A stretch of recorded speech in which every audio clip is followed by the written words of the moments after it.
deep in the Pacific Ocean. The island of Tinian was preparing for an operation that would change history forever. In complete secrecy, a powerful and unknown weapon was loaded onto a B-29 bomber. This weapon was over 10 feet long, weighed more than 4.5 tons, cost around $2 billion, and was built by 140,000 people. Its name was Little Boy, the first atomic bomb in human history. At 2 a.m., a special team boarded a plane called Enola Gay. Their destination? Still unknown. But one name was on the list.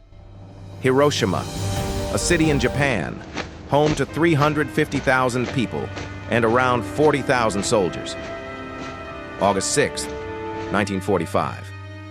It was a peaceful morning. People going to work, children walking to school, life felt normal until 8:15 a.m. In a single moment, a blinding flash filled the sky.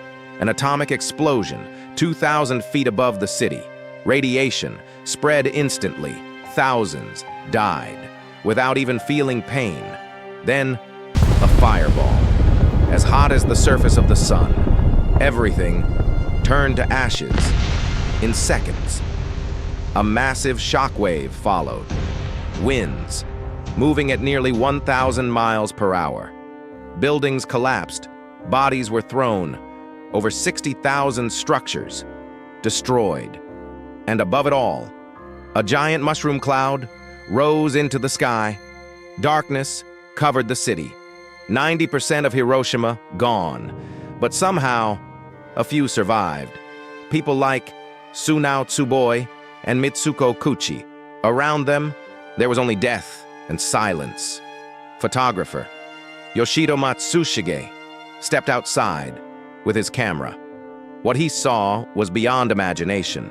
Burned bodies, injured peoples, a city in ruins. The heat was unbearable. At Miyuki Bridge, he stopped for 20 minutes. He couldn't take a single photo. The pain was too much. And when he finally did, his eyes were filled with tears. These images became the first proof of atomic destruction on the bridge. The injured sat in silence, some crying, some dying.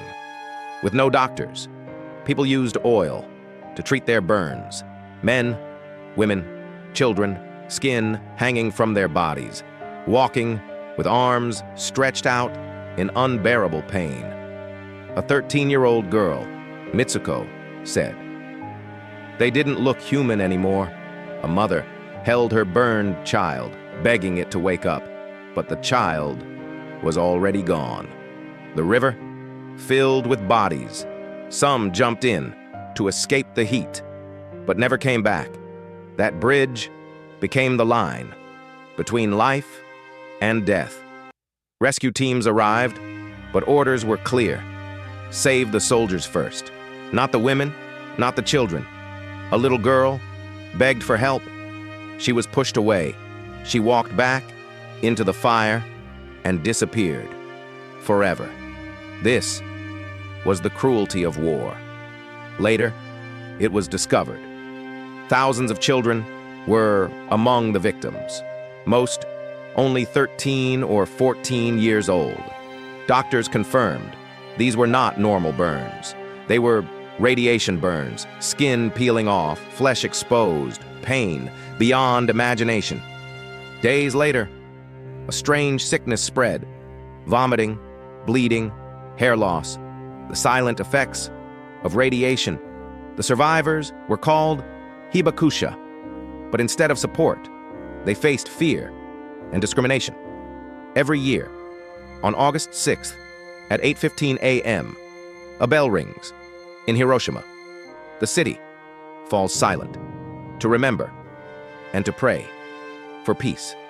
This is not just history, it is a warning.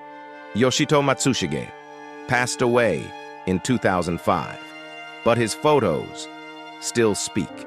They remember 210,000 lives lost and carry one message: humanity must never let this happen again. Because today, the world is once again on a dangerous path. If such a weapon is used again, the destruction will be far greater.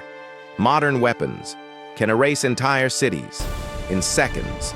Not thousands, but millions could die. Radiation could affect generations. Land destroyed. Water poisoned. The world economy collapsing. This would not be one nation's tragedy, but the end of humanity itself. So remember, the next war may not give us another chance. Only peace can save the future.